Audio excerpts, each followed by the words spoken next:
Thank you, Santi.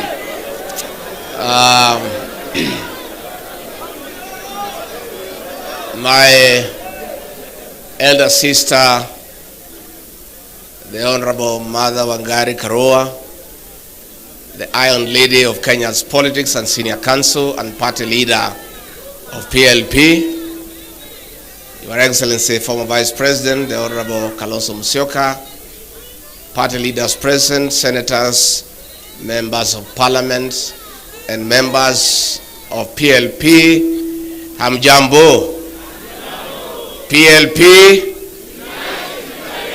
PLP, PLP Hoi.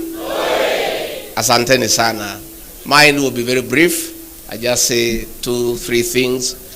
Then I invite our chief guest to come and make her keynote address. Mine is to express my joy to my sister and the party for having invited me for this very colorful occasion. And my sister mother and the party, I want to say pongezi. PLP is an idea whose time has come. And the slogan of unite and liberate is what just this country needs. We need to liberate this country, and that cannot be achieved unless we unite as a people. So I want to join PLP and its leadership, and indeed the people of Kenya, to say that we have a task ahead of us to liberate this great republic, and that can only happen if we are united in purpose. And I want to thank the leaders here for their commitment that all of us will be selfless and will do whatever it takes and sacrifice for this country, because we owe it to the people of Kenya. Mimi ni mtu ya kusikiza ground, na nimesikiza across the country. And Kenyans are telling us, our leaders, please come up with a formula to send Kasogo home one way. So we as leaders cannot fail the people of Kenya. And I think I agree with what has been said here. Let us continue strengthening our parties, mobilizing our support, and the right time we'll sit down and come up with a formula to craft a lineup of leadership that will liberate this country and restore the dignity of the Kenyan people. We have a responsibility to unite and liberate the payslip, dignify the payslip. The middle class, who are the payslip holders, are in anguish. They have been impoverished. Their purchasing power has been eroded, and that is why there is no money in circulation in the country. In a record 2 years, William RUTO has destroyed the Kenyan health system. In a record 2 years, he has destroyed the education system. In a record 2 years, the cost of living is unbearable. In a record 2 years, nothing is working. And the 2 years has been nothing but a package of lies and lies and lies. Nimesikia Jane Kihara akilia hapa mpaka anasahau tuko national function, anaongea Kikuyu ni vile amechanganyikiwa, akishangaa vile zote tulidanganywa.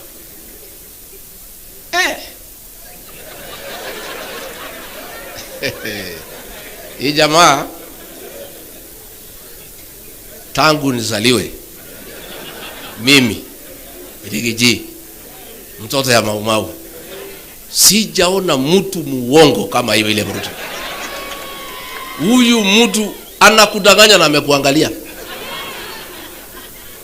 So many people have tried to blame me kutoka nyumbani. Wewe ulituletea huyu mtu ukasema ni mzuri, unamjua, atatuweka pesa mfukoni. Instead ile kidogo ilikuwa kwa mfuko, amefanya nini? Sasa watu wananiingilia, wananipigia kelele, lakini mimi najitetea. Mimi nasema sasa, mimi ni mtu ya kawaida tu. I'm just an ordinary Kenyan. Mtu tu alizaliwa pale wa Manyora, amesoma hapo, ni mtu hana mpango yote, sijasoma sana, sina PhD, sina master, sina nini, mtu tu ya kawaida. Lakini kama huyu mtu anaweza danganya mabishop ambaye wamemwagiliwa mafuta na mareverend na mapasta, regarding Gachagua ni nani? You know, the politics of deceit and conmanship is what we are struggling with. This man came with a Bible. He could sing every song in my mother tongue. Sijui alikuwa anajifundisha saa ngapi. Sasa akifika pale, iko wimbo pale inaitwa Magegania. Sasa naiba pale, sisi yote tunang'edhia, tunamwangalia. Tunasema Mungu ametutumia mala. This man can sing our songs. And he is not one of us. We were very impressed. So hapo ndio tulichanganyikiwa. Sasa mimi kufika pale after 6-8 months nikaanza kuona hii mtu ni nani. Na nikaanza kumwambia bwana, twende pole pole. Hii maneno ya kutoa pesa watu kwa mfuko tulisema tutaweka tuache. Anasema wewe unakuwa kichwa ngumu. Sema situmalize zile barabara ya maumao na zile tulianzisha. Sema hapana, wacha kwanza tujenge manyumba. Namwambia na ile ahadi tulipatia kwa Wakenya, anasema wachana na ahadi hiyo, ilikuwa ni campaign. Sasa hii maneno yote tulisema kwani inawezekana? Hiyo ni maneno tu. So namuuliza, na tukirudi kwa uchaguzi tutaambia watu nini? Anasema hiyo watu tutawapanga. Msijali. Anasema unakumbuka mambo ya power, almost with powerful. Ikirudiwa mara mingi watu wanaamini. So hii barabara unasikia nikitaja, hata kama hatujengi watu watafanya nini? Anasema ndio unaona hata ile sabuni imekuja inaitwa Aerial. Inaitwa ile Aerial ya Omo. Because watu waliingia maneno ya Omo with. So anasema hii barabara hata kama hatujengi tushinde tukifanya nini? So we are faced with a problem as a country. Na Professor Kibwana nimesikia ukisema ati hii mtu atatusumbua. Hakuna, si tuko na dawa yake, tunamjua. Don't worry. Don't worry. Siku tutaingia kwa juu ya gari vile ameingia pale mwisho. We will dismantle him. Tutamuanika vizuri. Watu wakimuona wanawaambia wewe hatutaki uongo. I'm telling, and we are reaching there. Tunapatia yeye mwaka hii ya 2025. 2026 hakuna mtu atasikiza uongo yake Kenya. We'll make sure. So don't worry, tuko sawa. Ile tu ningetaka just to tell the people of Kenya. Hakuna development itaendelea. Ile uliona era in budget juzi ya 76 billion. Hiyo ilikuwa ni pesa ya kuhonga wa Kenya. Pale Karen kwa ile mtu ya Mr. Yesa iko container ya 40 feet imejazwa pesa hapo. Iko ingine hapa State House dollars. Sasa kazi yao ni kuhonga viongozi. Lakini tuambia wa Kenya, hatuwezi kumwambia msichukue pesa. Mungu na haja na pesa. Pesa mchukue. Na pale Karen imewekwa figure. Ndio usikize uongo ni shilingi 5,000. Ya kusikiza nini? Sasa watu wamerefuka pale. Si wamejua ni uongo, wakifika pale wakiongeleshwa tu wazo wanasema maliza haraka utupatie pesa tufanye nini? Sasa tunataka kuambia wa Kenya, you cannot listen to lies for 5 hours. At 1,000 per hour to listen to lies. Tunataka tusikizane rates ya kusikiza uongo.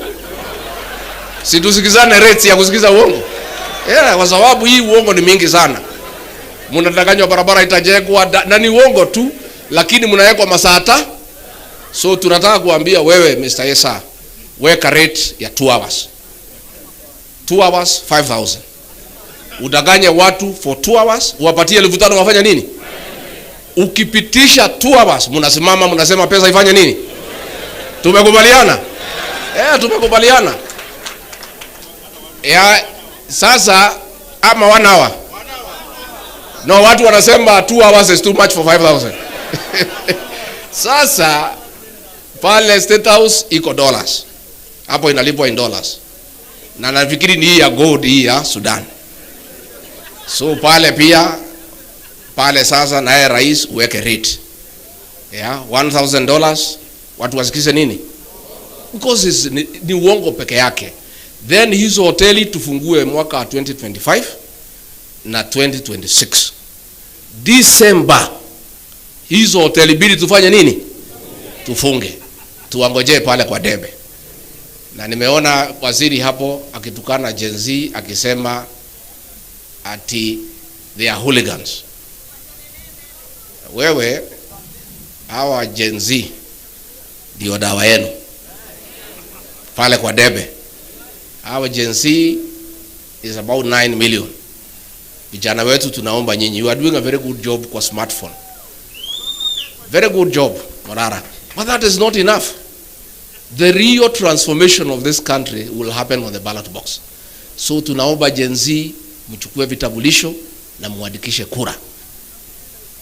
Alafu siku ya kura mjitokeze mapema. Saa 9 mko kwa line. Na ukipiga kura una record kwa smartphone. Na kumobilize the rest of us, mtu mobilize. Tuko mikononi mwenu. You are the real liberators of this country. Sisi tutaunga nyinyi mkono because we have some experience and some exposure. But the energy and the knowledge to sort out Kasongo lies with the Gen Z. Sisi tutaunga nyinyi mkono, tutaunga nyinyi mkono. So me, I want to say thank you very much. We have committed, we'll work together. And Honorable Mother, I agree with Dr. Mukisa Kitui. You are now our mother. Wewe utuweke pamoja. Hii timu ikisabaratika, Honorable Mother Karua, Wakenya watauliza wewe. Wewe ndio mama wetu sasa. Anatosha hatoshi. The Honorable Mother Karua has a proven track record of fighting for democracy, resilience, and being steadfast. And she's priceless. Nobody can compromise her. So we need a mother figure around us. Kama viongozi, mama wetu wa kutuweka pamoja. Ukiona ninapotea kidogo unaniita, unanirudisha kwa laini. Unatuita, unatupikia chai na maandazi, unatuongelesha, unatupatia mutisha, tunaendelea another 1 month. Ukiona tumekaakaa, unatuita tena. Tumekubaliana Mother Karua kuwe mama wetu. And you know many people walikuwa nafikiria ati mimi siwezi fanya kazi na Mother Karua kwa sababu tulikuwa tunapingana. We are nothing against each other. Kila mtu alikuwa anajitafutia kwa njia zake. But the truth of the matter is that myself, even as she was my opponent, I used to admire her leadership quality. I had wished we are in one team. And God is great that today tuko timu moja. So nyinyi msijali our leaders wale munateswa. Onyonka usijali. Huyu mtu hata even if akimwaga damu yetu, si amemwaga ya Gen Z tayari. The blood that he'll shed will just water the tree of liberation. And for a seed to germinate, it has to die. We must sacrifice as leaders in this country to stand up to this man, because if we don't, there will be no country.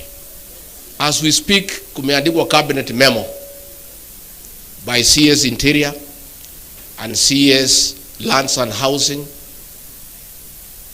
of getting all prison land. Mashamba yote ya prison imeuziwa investors under the guise of affordable housing. If you check the prison land here in Nairobi West, it is worth $1 trillion. Mtu apewe ati ajenge manyumba. Hiyo manyumba inajengwa na pesa watu wamekatwa kwa payslip. Alafu mnauziwa. So ile shamba si ati anapewa free. President RUTO na watu yake wameuza mashamba yote ya prison in the whole country. And a cabinet memo imetayarishwa, itaenda pale kwa cabinet. Bwana Onyonka na wale MPs, you must stand up. And we cannot agree. How do we give public land to investors without consideration? So it's a scheme ya kuuza mashamba yote ya prisons. and the prisons will be relocated elsewhere at another great cost. So these are things we'll continue calling out. Na mimi unajua hii dosia yote niko naye. Taendelea kutoa polepole so that I don't choke you. Mambo ni mingi. Niendelee polepole ama nitoe yote? Nitoe polepole ama yote? Polepole. Mos. Hawa watu, the election of President William Ruto as president is the greatest fraud against the people of Kenya since independence. These men deceived all of us, I included. Sometimes I sit at night, I feel very foolish because I didn't see him through. You know, alikuwa anakuja kwangu nyumbani, tunakaa mpaka saa 7, anatudanganya, tuna escort yeye na Pastor Docas. Pastor Docas I think alikuwa na dhamiri. Ananiuliza, "Do you know this man well?" Namwambia, "Hii mtu mimi namjua." "Are you sure?" Namwambia, "Ndio." It's a fraud. And we'll tell it to the people of Kenya. Msijali. Wa Kenya watajua huyu jamaa ni nani. Na tutapiga kura sawa sawa. Bora hii timu ikae pamoja. And he'll call everybody. Hata hii mzee yetu Tinga atamgonga. Hiyo mzee atamchanganya, wewe utaona. Na aliniambia hii mzee wachia mimi. Siku alikuwa anataka kwenda EU, nikamuuliza agenda yako na hii mzee ni gani? Anasema acha hii mzee nitapanga yeye. Hii mzee nitapanga yeye kidogo peleke EU nini nichukue ODM, and I can see it is happening. So wewe bwana Tinga, you are listening to people who have experience with that man. Sababu wewe ni mzee wetu na uliumia, we want to give you a small tip. Huyo mtu achana naye. Mkimalizana utakuja hapo unalia vile sisi tunalia. We know him. Now, that is exactly what will happen. So mimi nashukuru sana, and our leaders msiogope. Wale akina Koimburi mnashikwa, hizi jela zinatengenezwa wanaume na wanawake. Mimi kila siku ati wanapanga kunishika. Mimi nasema hata nikishikwa, cells za siku hizi ni ya mawe na iko na choo ya ndani. Pahali nilizaliwa ni pahali ya matope. Cell is an improvement to where I was born. So there is no problem. There is no problem. There is no problem. Juzi nimekuwa pale Meru, nimesema muachane na huyu, if you don't this will happen. Wakasema wakuje wanishike, nikasema niko nyumbani. Mimi nangoja nyinyi. You are welcome. Chai iko, tukunywe chai, mniweke pingu twende pale mnataka tufanye nini? There is no problem. We must sacrifice. And if we are intimidated, if we develop fear, where will Kenyans go? Lazima tusaidie wa Kenya na kusimama imara. Na tukisimama imara tutafaulu. Kwa hivyo ningetaka kuuliza sasa, munisaidie nyote, musimame kwa heshima, munisaidie kumkaribisha mgeni wetu wa heshima, kiongozi wetu, mama wetu, senior council, the Iron Lady, Mother Wangari Karua.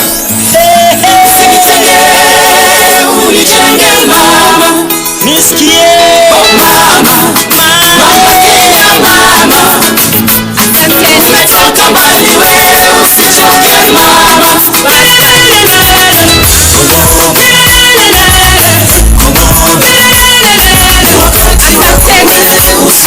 asanteni sababu ya masaa, asanteni sana. Ndugu zangu na dadangu, viongozi wa chama kutoka Kenya na kutoka bara la Afrika Mashariki au Jumuiya ya Afrika Mashariki, wageni mashuhuri wa Kenya wenzangu, sababu sisi hapa zote ni wa Kenya na wageni wetu wa jumuiya, asanteni sana kwa kufika siku ya leo. Bila nyinyi hatungekuwa na sherehe. Bila nyinyi hatungekuwa na usiduzi. I do not take your presence for granted. Thank you very much and bless you. I will shorten my speech because almost everything has been said. But today I want to repeat, it's a historic day for the People's Liberation Party and for the country as a whole. When leaders gather as we have gathered here together, with a common purpose of uniting and liberating the country. It reminds us of the coalitions of yesteryears, especially 2002, when for the first time we had a change of government. We are now looking at a coalition that is going to unite and liberate this country. I'll begin by accepting the challenge given by my younger brother, Rigji, that I should unite, or rather be the convener of this group. And I'm going to say, subject to their consent. Yes, I am willing to do that. And I can see my twin brother here. He'll be at hand to help me do that. And I have had the willingness of all my brothers present, and also our East African brothers and sisters, about cooperation beyond the border. As People's Liberation Party, we are not just rebranding to have a new look. We are also renewing our commitment to the people of Kenya, our commitment to place your needs first, to fight, to unite and liberate Kenya, to stand with other leaders in order to accomplish this. The task ahead of us cannot be accomplished by one person or one political party. It's a task for all people of goodwill. You may wonder, how are we going to do this? I've expressed my wish to run for president. So has my twin brother. So has our young brother, who I should call my son, Murara Kebaso. Na kila mtu na wengine hapa wako na hizo nia. Na wengine watajitangaza baadaye. And everybody is worthy. Every dream is valid. Kila mtu aendeleze ndoto yake, lakini zote tukiweka Kenya mbele. Tukijua Kenya ndio ya muhimu kuliko mmoja wetu. That each one of us must subordinate their interests to the interests of the nation. And whoever gets selected as a candidate through a transparent method that we shall devise, we shall all queue behind that person. I may have said I don't want to be deputy. That doesn't mean I cannot support another candidate. I don't have to be in that ticket. But I will put my commitment 100% if I am not the candidate to deliver victory to Kenyans. We must liberate ourselves from economic oppression. And talking of economic oppression, the nation of Kenya, the state, has been hijacked by KK cartels and their allies. It is now serving the interests of the political elite within KK to the disadvantage of 50 million Kenyans. How can we start being sad na kubabaika that USA, Trump has issued an executive order withdrawing monies that were supporting health and especially HIV and AIDS? I have checked what was the total budget of USAID. Last year, it was 471 million. That's $500 million. The travel budget of Kasongo only, not of the ministries, Kasongo peke yake, mwaka uliopita, 27 billion. A serious and reasonable regime would have immediately announced there will be no job losses because of Trump's order. We shall immediately allocate equivalent money to keep the program going. Since when did our health become an issue for Americans or for any foreign supporter? If they support us, it's a bonus, but we must be ready to allocate money to essential services in Kenya. Another example, the fact that the new funding model for university has been stopped by the court for being unconstitutional does not mean that our university students have to be destitute. It means we revert to the status quo before that proposal. Help should be working, and we are telling William Ruto today and his KK regime, disburse money to our university students. Wacha kukalia pesa yetu, patia watoto wetu kwa ile mpango ya help ambayo ilikuweko awali. Usituambie ni koti imekufunga. Fikra zako na unyanyasaji wako ndio imekufunga, hakuna kitu ingine. We are also saying release money for capitation to the rest of the education sector, primary and secondary school, so that our children may get education.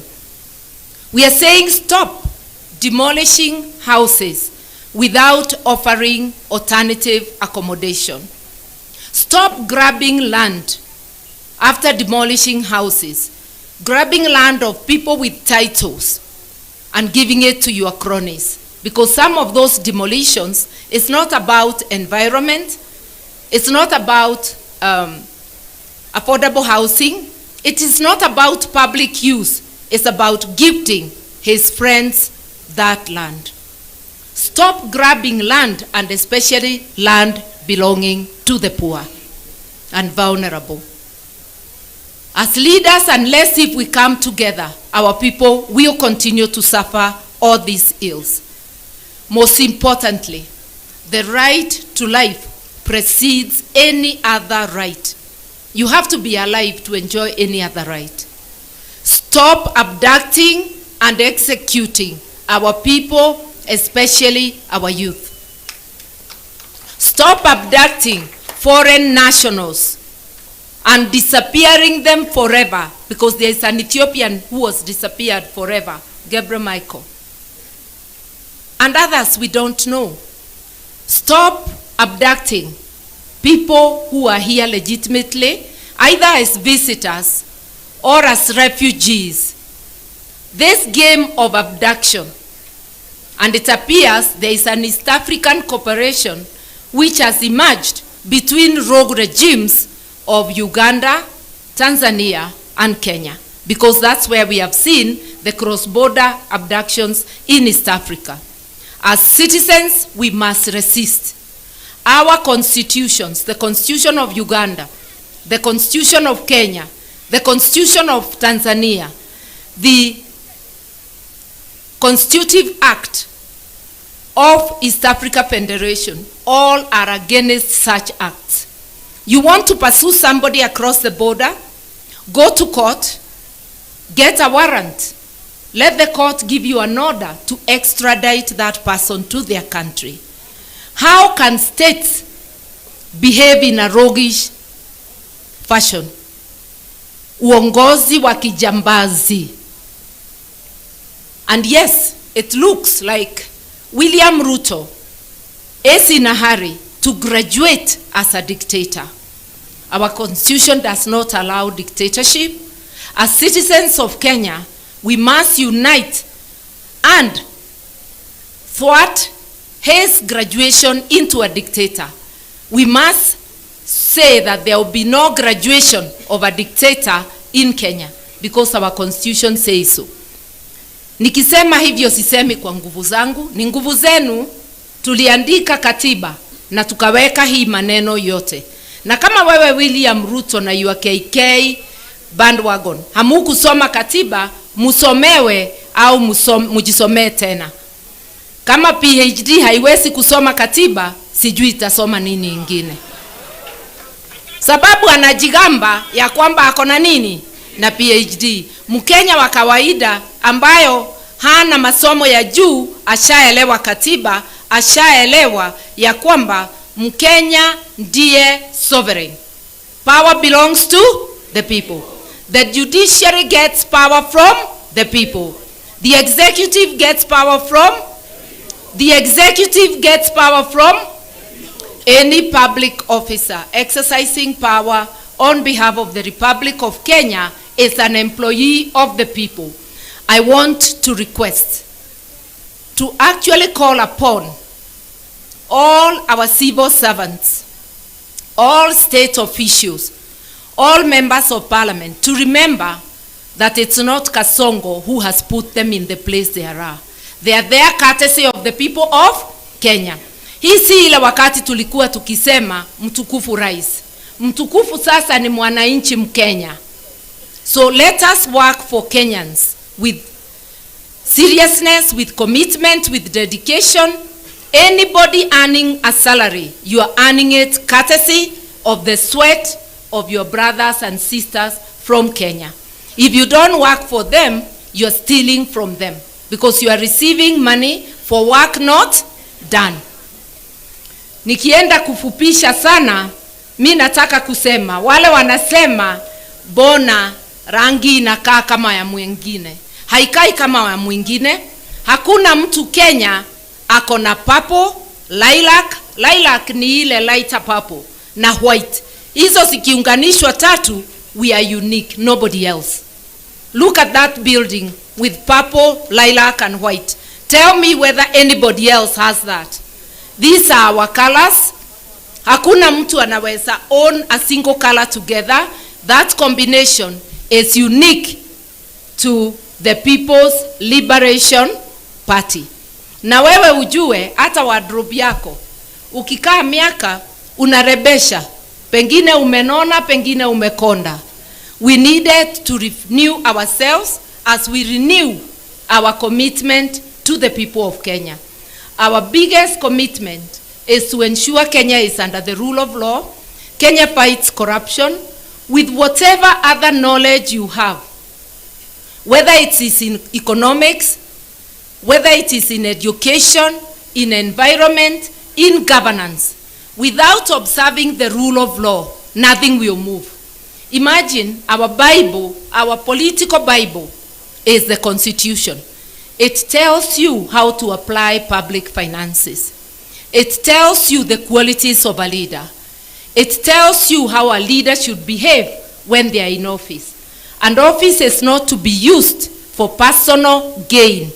It is to be used for the collective good of Kenyans. We are ready to do that. We are ready to be that party that will do that. But we cannot do it alone. We will stand with our brothers and sisters.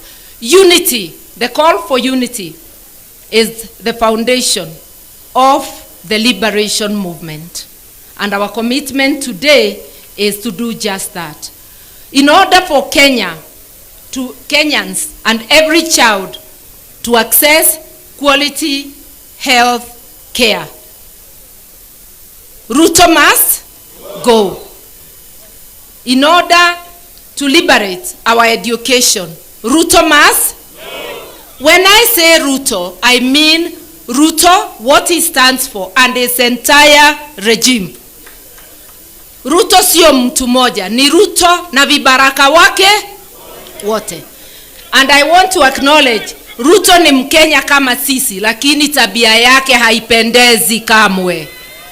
Tabia yake haipendezi. Tukisema RUTO must go is what he represents. And because he is unable to preside over the affairs of Kenya, he must give way. And fellow Kenyans, it doesn't have to be 2027. It could be sooner.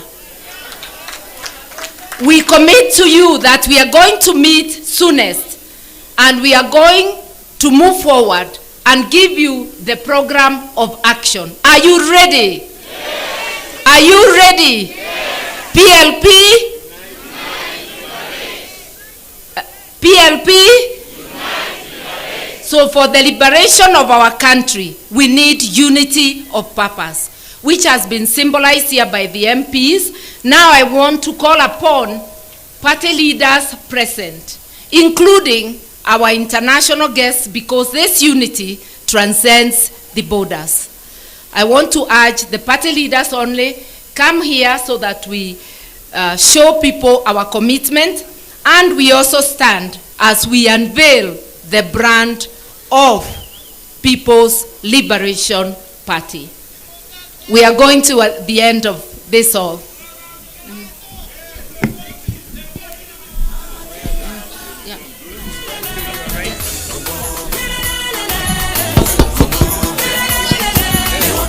Haya basi, sote tutakuwa tumesalia tumeketi. Viongozi wetu tayari wako pale ukumbini. Basi our party leader PLP party akiwa pamoja na the principals political party leaders watakuwa wanatuongoza kwa hafla hii, ikiwa ni rasmi kuzindua chama hiki cha People Liberation Party. Party leader Her Excellency Mother Karua akiwa pamoja na the second deputy president of the Republic of Kenya Rigathi Gachagua, 10th vice president Stephen Kalonzo Musyoka, all the leaders, party leaders tayari at the count of 3. Kidogo wangependa wangalie upande huu kwa sababu ya picha. Asante sana. Sasa kwa njia ya kuhesabu 3